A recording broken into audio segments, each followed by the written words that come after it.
Hey everyone, so glad you're tuning in today. My name is Matt O'Connell and this is Spoken Truth Revolution. Really appreciate you tuning in, and as always, engaging on Instagram, Facebook, YouTube, so on and so forth. Listen, this movement, if we want to change the trajectory of the United States for the better, for our children, for future generations, this movement requires all of us to get involved, for all of us to continue to speak up. And it's not just going to rely on one individual. One individual may rise up and be a, spokesperson or man, woman, so on and so forth. But it really takes each and every one of us to share truth with our spheres of influence, no matter where you are, whether you're at work, whether you're a teacher or a construction worker, or you work at a bank, or you are a mother and you're teaching your kids. It takes each and every one of us. So I just want to give you that encouragement today. So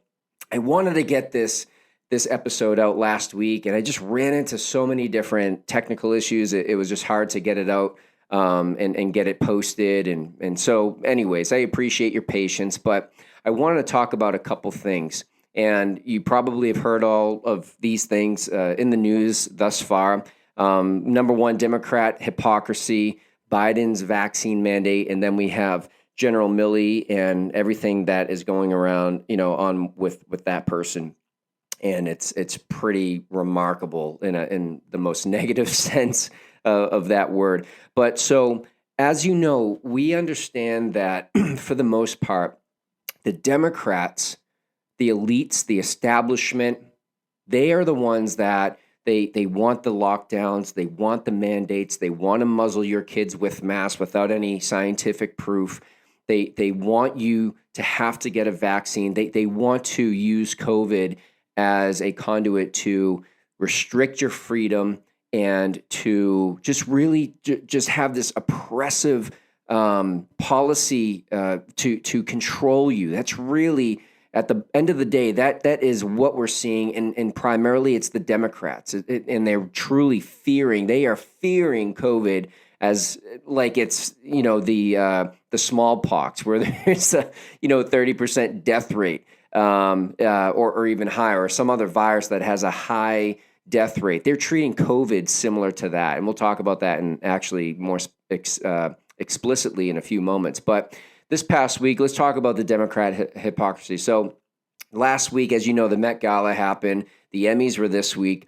And, as you know, and perhaps you didn't hear this, but reports are saying that the Met Gala tickets are around $35,000 and companies pay around $300,000 per table. So just think of that, $35,000. I mean, that's, most people, I actually have information related to what the average household has for savings. As of March 2019, the average American household has an average savings of $8,863 in their bank account. And the Emmys, again, the tickets cost $35,000 per person and around $300,000 per table. So that's where the leader of the working class people come into play. AOC, she's a working class, politician. She was supposedly a bartender, and she represents the working class attending the most elegant, elitist event probably to be, put on and for someone to attend. It's this immaculate, elegant thing where, these rich elitists attend, and that's where she goes. And again, she's supposedly, what she claims for herself is that she represents the working class. She represents, those who, work the, 40 plus hours a week and barely making, ends meet in order to survive in this economy. But at the same time, she's attending this almost, this Hunger Games Capitol ball, if you will, to prove a point. And the point is, and you probably have seen this, her dress, and her dress was, again, she looks like she's having a great time. The dress, said tax the rich, and everyone loved it. Everyone's talking about it. But there's two big things that I take out of this whole thing. Number one, I think the most obvious thing, and this also relates to the Emmys and the other Democrat hypocrisy that we'll talk about in a few moments as well. But the first thing is no mask, okay? And so I and other Americans like myself, we don't wear masks just as the elite Democrats don't wear masks. And I agree with AOC. I agree with the Democrats when they are hypocritical with not following their own mandates. I agree with the Emmys in the sense that they are not wearing masks or following COVID CDC protocol. I agree with it because the data does not support muzzling people, muzzling children, requiring vaccines for a demographic that has like a 99.45% survival rate of COVID as of I think it was September 16th, the last time I looked at the data. But the big difference as it relates to Democrats, elitists not wearing the mask and us, you and me not wearing the mask is that they, the elitists, the Democrats, so on and so forth, the ultra rich people, they're not wearing the mask and they're not following mandates, but they're telling you to wear the mask. They're telling you to follow the mandates. And that's where I have a lot of beef with because they're now being hypocritical. Jesus would call these types of people whitewashed tombs. He called the Pharisees in the Bible whitewashed tombs. You know why? Because they were hypocrites. They were telling everybody else, all the other Jewish people to follow the law, and they themselves, the Pharisees, were not following the law. So they were pointing their fingers. These Pharisees were pointing their fingers at other people. You need to do this. You need to do that. You need to muzzle your kids. You need to make sure you get the vaccine or you won't be able to go to, travel. You won't be able to go on an airplane. You won't be able to get a job. Or if you're an employer, you're going to be fined $14,000 per violation. Like, this is absolute insanity. So that's the biggest thing. And we need to understand that across all age groups, COVID has a 99.45% survival rate. Never forget that. The data matters. We have the data. And these people need to just simply stop. And you and me, we need to continue to disregard the policies that are in place because they do not matter. They do not matter. And also, the second point I get mostly out of AOC's attendance to this Hunger Games type ball is the pure irony of who and what AOC represents as a socialist Marxist, being at what may be the epitome of a capitalistic party, right? So this party is like ultra rich. All these people are only only attending and only rich because of capitalism. And she goes in there with a big smile. Everyone's looking good. There's a lot of things from an artist and trend perspective that I do not agree with. I think that side of the culture and the music culture is part of the big problem that we're having in our culture from a depraved standpoint. But she is having the time of her life. She's smiling. She has her dress on, tax the rich. But I really think AOC loves capitalism. I really do. Because she is enjoying all the indulgences of what capitalism offers. And capitalism is the best form of an economic philosophy compared to socialism. And when you think of all the examples of socialism and anything contrary to what capitalism offers, a free society, and it's based on a middle class that purchases products and it provides people with opportunity to make as much money as they want. But if you look at countries like Cuba, right, and Venezuela and the Soviet Union, I mean, socialism is so terrible that people are building recycled rafts to go across 100 miles worth of shark-infested waters to get to America, capitalist society. We have people also throwing their babies over the U.S. southern border wall from Mexico over the U.S. southern border wall so that their children can have a chance living in America with the opportunities that America offers. And then we have people more recently in Afghanistan who are they're hanging on to C-17 military planes, literally with a 100% chance of them dying, but it's worth the chance to maybe perhaps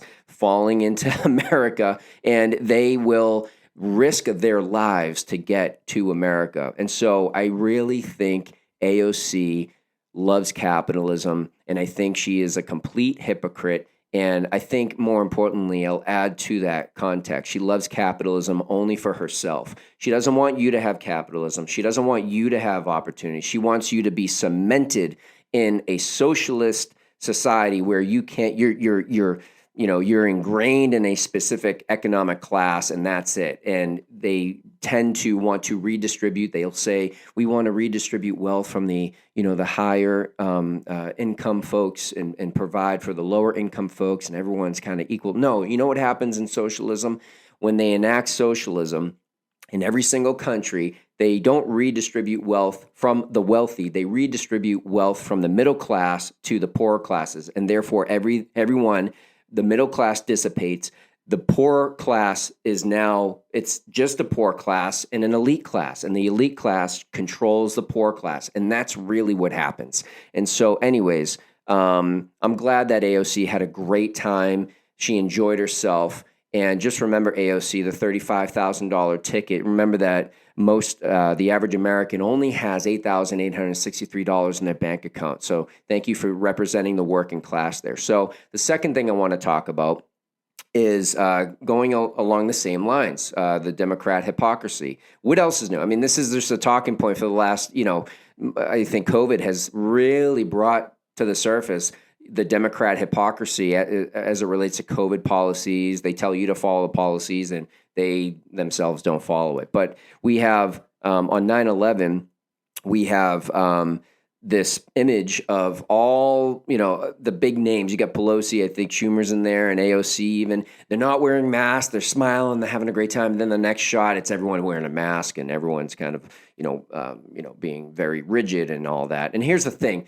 There's two things that tells us that this particular image and these situations tell us. Number one, they are proving more and more that COVID is not serious. COVID it exists. It will always be with us, but from a pandemic standpoint, from a lockdown standpoint, from these rules and policies in which they're restricting our freedom, it's over. It is over. They are proving it. So you go and live your life. You provide for your family. Don't muzzle your children because it doesn't work.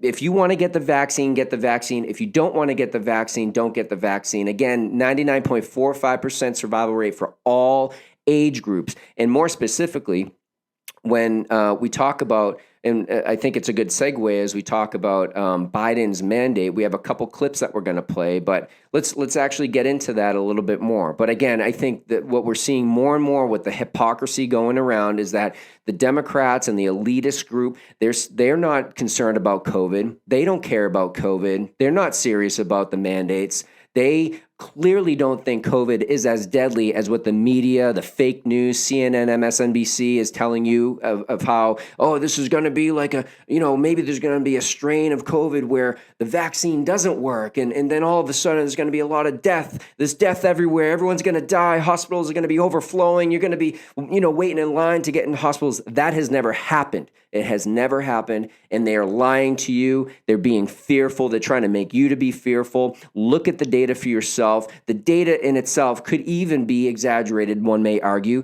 but at the same time, if you even look at the data, again, remember this number. Out of all age groups, this includes comorbidities. This includes the folks that are high risk, the elderly, so on and so forth, from the ages 0 to 100 or whatever the CDC outlines. 99.45% survival rate. So let's get into Joe Biden's mandate here. So he says, we're going to play a couple clips for you. So he has the illogical vaccine mandates. And so the first clip we're going to roll, here it is. So take a listen. This summer, we made progress through the combination of vaccine requirements and incentives, as well as the FDA approval. 4 million more people got their first shot in August than they did in July. But we need to do more.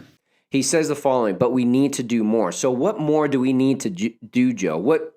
realistically, what more do we need to do? It was just 15 days to slow the spread. We did that. It was just shut your business down for a few months. We did that. It was don't wear a mask. Now wear a mask. Now wear 2 masks or more masks or however many masks or just lock yourself in your home. We did that. It was allow 50% occupancy in your restaurants. We did that. It was you can't go to church. Some of us did that. It was have your kids do remote learning, and then when they get back, muzzle them. We don't have data for it, but just muzzle them anyways with a mask. We did that. It was wait for a vaccine, and then we'll open things up. We did that. It's now what it is get the vaccine, you little peasants, shut your mouth, or you're going to lose your jobs. And if you're a business owner, if you're an employer, you better make sure your folks are vaccinated or we're going to fine you $14,000. When will it stop? When will it stop, Joe? Because here are some statistics as it relates to the working age groups of ages 18 to 64.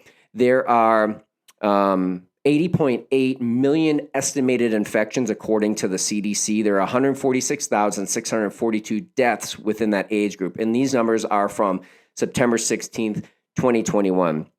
That equates to, again, let me repeat, this is for the ages of 18 to 64 years old. That's the working age. That equates to 99.81% COVID survival rate for that age group. Okay? So why do you need a vaccine if you have a 0.29% chance of dying from something? Your immune system is already able to fight COVID. It is already able to fight it. Okay? And so given that other tyrannical leaders in Congress don't follow the rules as we discussed, we're only led to believe COVID isn't serious. It's not deadly based on the statistics, based on other diseases that are out there. And so candidly, Joe, we will not comply. We will not comply because it's illogical. The data is on our side, and we have the right to say no, and you can't force this upon anybody. If you want to get the vaccine, but don't you dare try to force someone who doesn't want to get the vaccine when you are vaccinated. Stop being paranoid. Stop being a hypocrite. If you have the vaccine, you're protected from COVID. If you are unvaccinated and you don't want to get the vaccine, don't get it. And don't you folks that are vaccinated, stop it. Stop it with your fear mongering. You're protected. Don't listen to the media and just carry on with your lives. Have a nice day. So he also says the following. Here's the next clip. This is not about freedom or personal choice. It's about protecting yourself and those around you.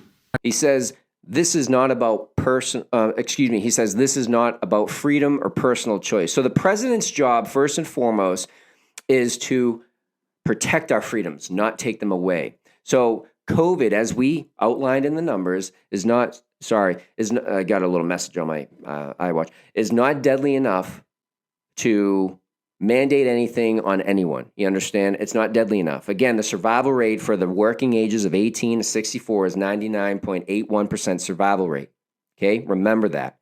And I've seen a meme floating around about the smallpox. You've probably seen it. I'll put it up here on the screen. So you need to understand this meme. It's been floating around. It's been talking about, well, look how effective it's basically the meme is trying to portray a message like, oh, you need to get the vaccine. The vaccines work. Look at how it's worked for the smallpox. You have 2 children here. One has the smallpox. Both have the smallpox. One has the vaccine. One doesn't. And the one who doesn't have the vaccine is covered in all mumps and rashes from the smallpox. So you need to understand about the smallpox, okay? And this is where the vaccinated are, it's like they don't get it. The logic, poof, it just disappears. They don't understand smallpox has a 30% death rate according to the CDC.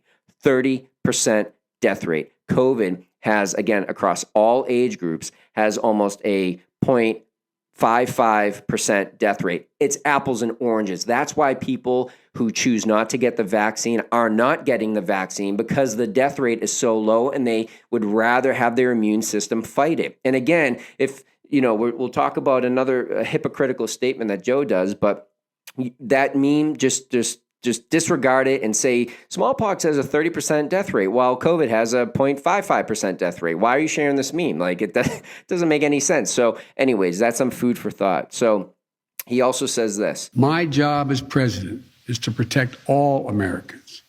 He says, my job is to protect all Americans. Wow. Yeah, that is your job, Joe. That certainly is your job. How is the Afghanistan situation doing? You want to protect all Americans? Okay. The Americans who want to be protected are vaccinated, and those who are not vaccinated have a likely chance of survival of COVID of a 99.45% survival rate. So, yeah, your job is to protect all Americans, okay? However, how is the Afghanistan situation doing? There's still American citizens stranded in Afghanistan to this day. There are non-governmental organizations that are their planes, such as Glenn Beck. He has the Nazarene Foundation, and he has planes there, and there are other NGOs, aka non-governmental organizations, that are there, and they are not able to leave Afghanistan because the State Department will not authorize those planes to land in U.S. military bases nor other surrounding countries. So they are technically grounded there, and the Biden administration is refusing to give them authorization. So yes, your job is to protect all Americans, but stop being a hypocrite. Stop being a hypocrite. We have people that are still in the hands and under the mercy of terrorists that brought down the World Trade Centers on 9/11.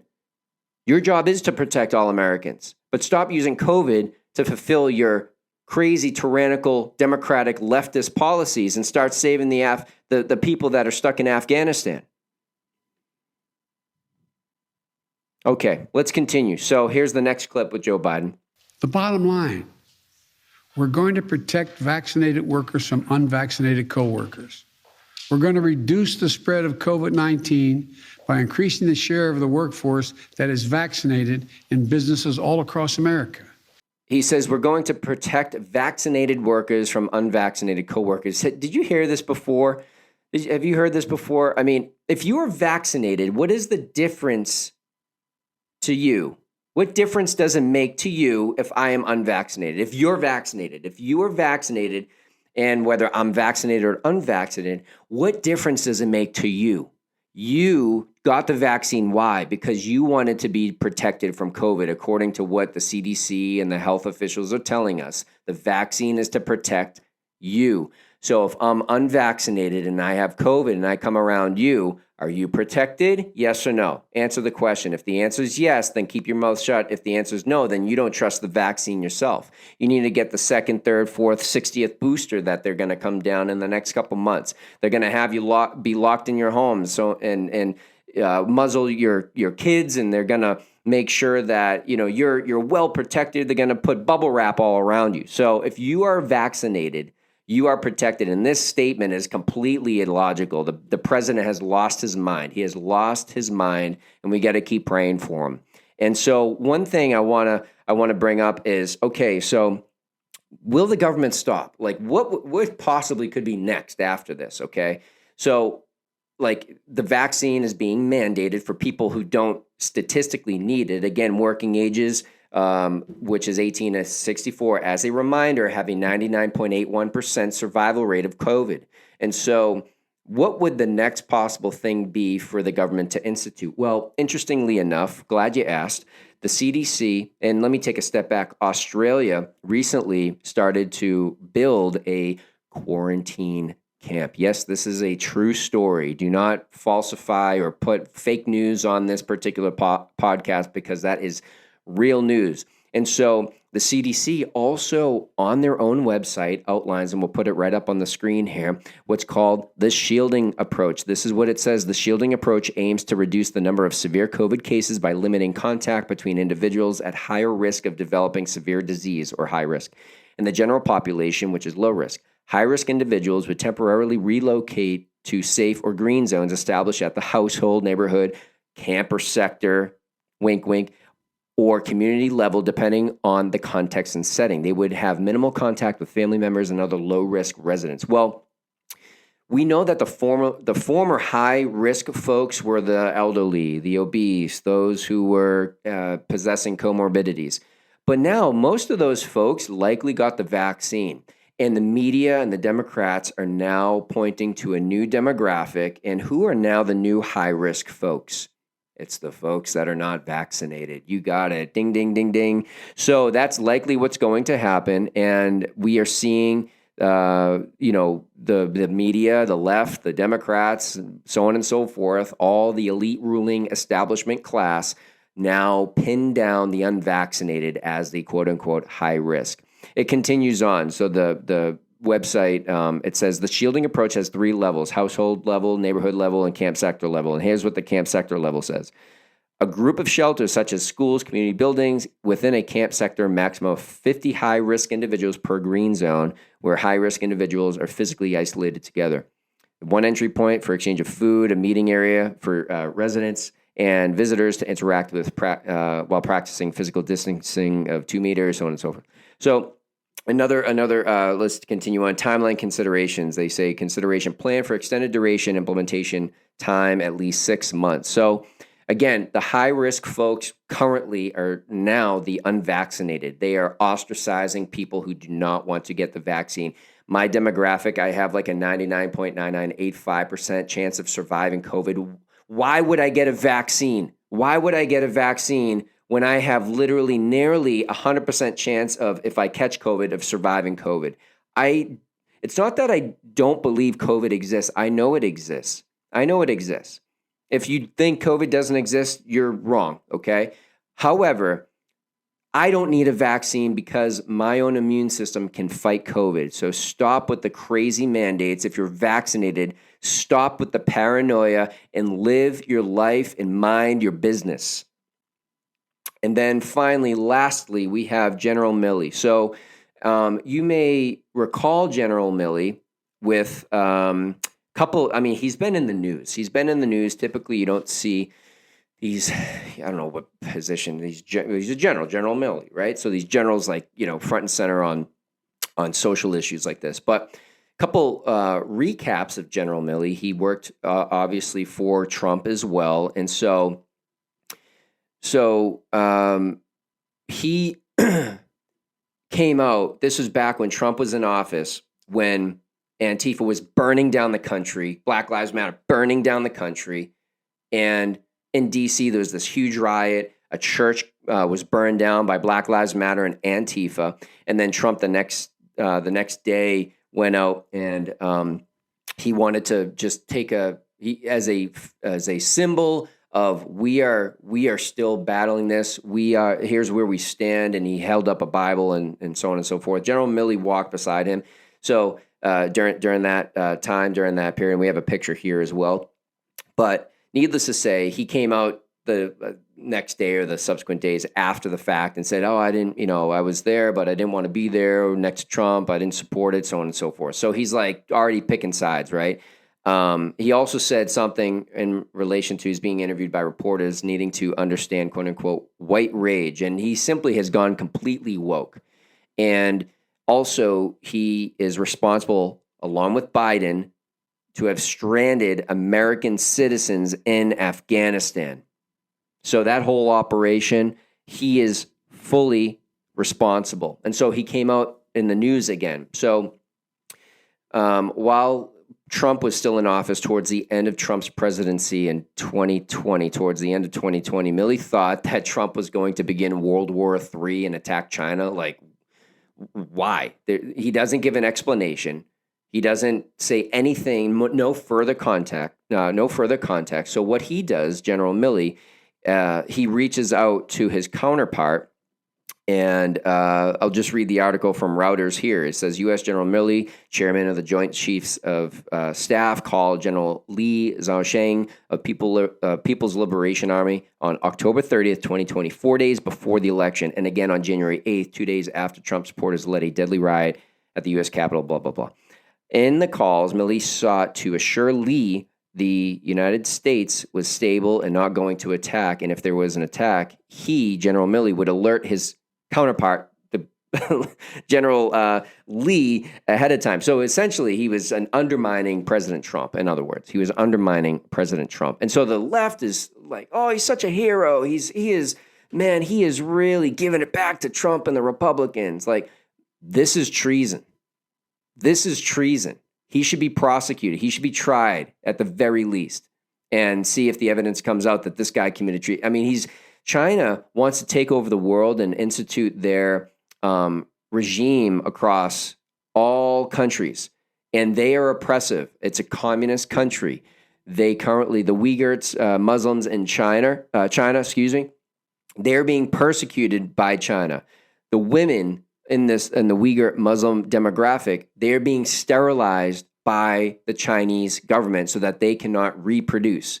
Like they are a full-fledged communistic dictatorship that wants to control people and remove God from society. Okay, and this traitor Milley, he's coordinating these backroom deals with China and creating these non-issues. He's creating a crisis and to look like a hero from the left. And the reason why he's doing this, the timing, just look at the timing. He's been and has made the worst decisions probably in recent history that has cost American soldier lives, 13 American soldiers' lives, hundreds of innocent Muslims, and has stranded American citizens with the terrorists who brought down the 2 World Trade Centers on 9/11. And I believe this particular article is a deflection article, so it gets the focus off himself as being a terrible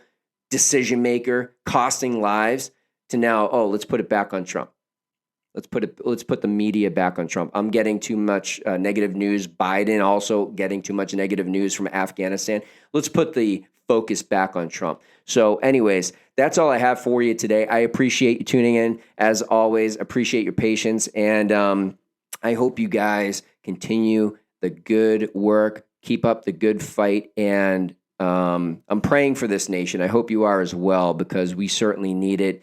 And continue to share truth, share love. Just go love your neighbor. Go see how they're doing. Go, if they're out, don't sneak in your garage. Just say hi to them, all right? But have an amazing day, an amazing week, and we'll catch up soon. Take care. Bye-bye.